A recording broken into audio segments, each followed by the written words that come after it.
Lorsque Julien accepta le poste de veilleur de nuit à l'hôtel Montfaucon, il n'avait pas vraiment le choix. L'établissement, perché au bord d'une falaise battue par les vents, était ancien, presque oublié. En hiver, seuls quelques voyageurs égarés y faisaient halte. Le directeur, un homme sec au regard fuyant, lui donna une seule consigne. « Peu importe ce que vous entendez, n'ouvrez jamais la porte de la chambre 17. » Julien avait souri. Les vieilles bâtisses ont toujours leur légende. La première nuit fut calme.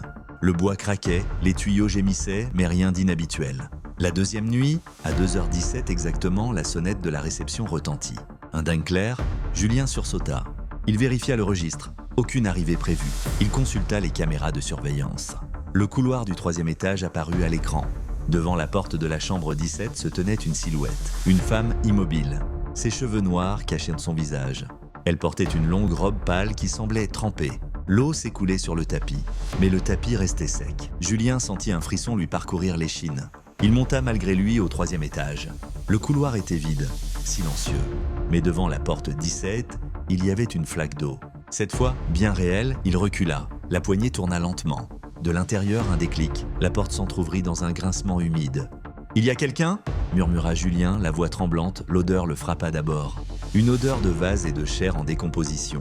Puis il entendit un bruit, comme quelqu'un qui se noie, des gargouillements. Il voulut partir, courir, fuir. Mais ses jambes refusaient d'obéir. La porte s'ouvrira davantage. La chambre était remplie d'eau noire jusqu'au plafond, une eau épaisse, opaque, qui ne s'écoulait pas dans le couloir, et derrière la surface sombre, des dizaines de visages flottaient.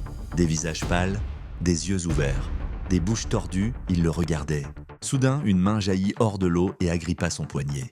Glacial Julien hurla. Il sentit qu'on le tirait vers l'intérieur, d'autres mains surgirent, s'enroulant autour de ses bras, de ses épaules. « Reste avec nous !» chuchotèrent des voix mouillées. Le lendemain matin, le directeur trouva le poste de réception vide.